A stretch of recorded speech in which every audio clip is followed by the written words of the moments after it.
भगवान शिव का नाम सुनते ही जहन में एक तस्वीर उभरती है। हाथों में त्रिशूल और डमरू, गले में नाग, सिर पर गंगा और माथे पर चंद्रमा। कुछ ऐसा है देवों के देव महादेव का चित्रण, जिन्होंने इस दुनिया की रक्षा के लिए हलाहल जहर को भी खुशी खुशी पी लिया था। किसी के लिए वो भोलेनाथ हैं, तो किसी के लिए राक्षसों को मारने वाले कालों के काल महाकाल, जिन्होंने गंगा को अपनी जटाओं में समेट लिया था। क्योंकि जब भागीरथ गंगा को इस धरती पर लेकर आए थे, तो गंगा के तेज बहाव की वजह से धरती पर तबाही आ सकती थी। धरती को इस तबाही से बचाने के लिए उन्होंने गंगा को अपनी जटाओं में उठाया, जहां से गंगा मां धरती पर आई। पूरे संसार में महादेव को कई रूपों में पूजा जाता है।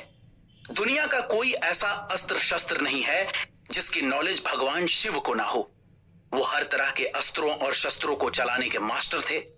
हमारी इस सीरीज में हम माइथोलॉजिकल अस्त्रों और शस्त्रों की बात कर रहे हैं, तो भगवान शिव के त्रिशूल का बात ना हो, ऐसा कैसे हो सकता है? त्रिशूल जिसके बिना भगवान शिव अधूरे हैं। इस त्रिशूल से उन्होंने न जाने कितने राक्षसों को मारा था, जिनके त्रिशूल से राक्षस भगवान शिव के त्रिशूल में लगे 3 शूल रज, तम और सत सिंबल हैं। रज मतलब अच्छाई और बुराई, तम जिसका मतलब होता है सुख और दुख, और सत जिसका मतलब होता है उचित और अनुचित। भगवान शिव का त्रिशूल हिंदू धर्म के प्रिंसिपल सिंबल्स में से एक है। लेकिन दोस्तों, भगवान शिव का ये अस्त्र त्रिशूल एग्जिस्टेंस में कैसे आया? आपने भी कभी न कभी इस बारे में जरूर सोचा होगा। शिव पुराण के साथ साथ विष्णु पुराण में भी त्रिशूल के ओरिजिन की कहानियां मिलती हैं। कहा जाता है कि त्रिशूल को सूर्य देवता की प्रचंड अग्नि से बनाया गया था।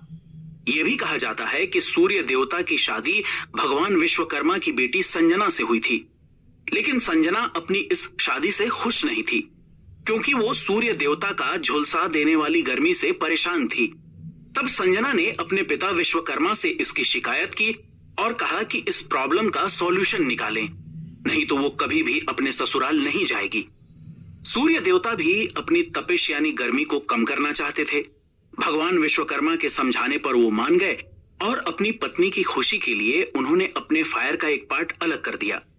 अब दिक्कत ये थी कि इस अग्नि का क्या किया जाए, क्योंकि उसे यूं ही कहीं भी नहीं फेंका जा सकता था। उस आग से सब कुछ जलकर भस्म हो सकता था। तब भगवान विश्वकर्मा ने उस आग से त्रिशूल बनाया, जिसमें फायर पावर के साथ साथ पूरे यूनिवर्स की पावर्स थी। अब इस त्रिशूल के लिए ऐसे पावरफुल देवता की जरूरत थी जो उसकी शक्तियों को संभाल सके। तब भगवान शिव ने इस त्रिशूल को अपना अस्त्र बनाया। तभी से त्रिशूल भगवान शिव के सभी अस्त्रों में सबसे ज्यादा पावरफुल है। इसमें इतनी ज्यादा आग और एनर्जी है कि अगर महादेव एक बार इस त्रिशूल को चला दें तो ये 7 ओशंस को पल भर में सुखा सकता है और पूरी दुनिया को खत्म कर सकता है। माइथोलॉजिकल स्टोरीज के हिसाब से एक बार भगवान शिव ने गुस्से में अपने इसी त्रिशूल से अपने ही बेटे गणपति का सिर काट दिया। जब माता पार्वती ने देखा कि उनके बेटे का सिर काट दिया गया है, तो वो बहुत गुस्सा हुई। उनके गुस्से की वजह से पूरे संसार में हाहाकार मच गया। तब भगवान शिव ने एक हाथी का सिर गणपति के सिर पर लगाकर उन्हें फिर जिंदा किया था। एक और कहानी प्रचलित है। कहा जाता है कि त्रिशूल से भगवान शिव ने अपने ससुर राजा दक्ष प्रजापति का सिर भी काट दिया था। दरअसल दक्ष प्रजापति ने अपने घर पर यज्ञ का आयोजन किया था, लेकिन उन्होंने अपनी बेटी सती और दामाद शिवजी को नहीं बुलाया था। लेकिन सती बिना बुलाए ही उस यज्ञ में पहुंच गई थी। तब दक्ष प्रजापति ने सती और शिवजी का बहुत अपमान किया था, जिससे नाराज होकर देवी सती ने उसी यज्ञ कुंड में कूदकर अपनी जान दे दी थी। तब शिवजी वहां पहुंचे तो उन्होंने गुस्से में दक्ष प्रजापति पर अपने त्रिशूल से हमला कर दिया, जिसमें उनकी गर्दन धड़ से अलग हो गई। इसके अलावा शंकर भगवान ने तारकाक्ष, कमलाक्ष और विधुनमाली नाम के 3 राक्षसों को अपने त्रिशूल से मारा था। ये तीनों राक्षस त्रिपुरासुर कहे जाते थे। वहीं भगवान शिव ने अपने त्रिशूल से सुधांत, लवणासुर जैसे कई राक्षसों को भी मारा था। कहा जाता है कि एक बार सूर्य देवता की किसी गलती पर भगवान ने त्रिशूल चलाकर सूर्य को ही ढक दिया था और उनके तेज को खत्म कर दिया था। भगवान शिव के अस्त्र त्रिशूल से जुड़ी ऐसी ही अनगिनत कहानियां पौराणिक कथाओं में लिखी हैं।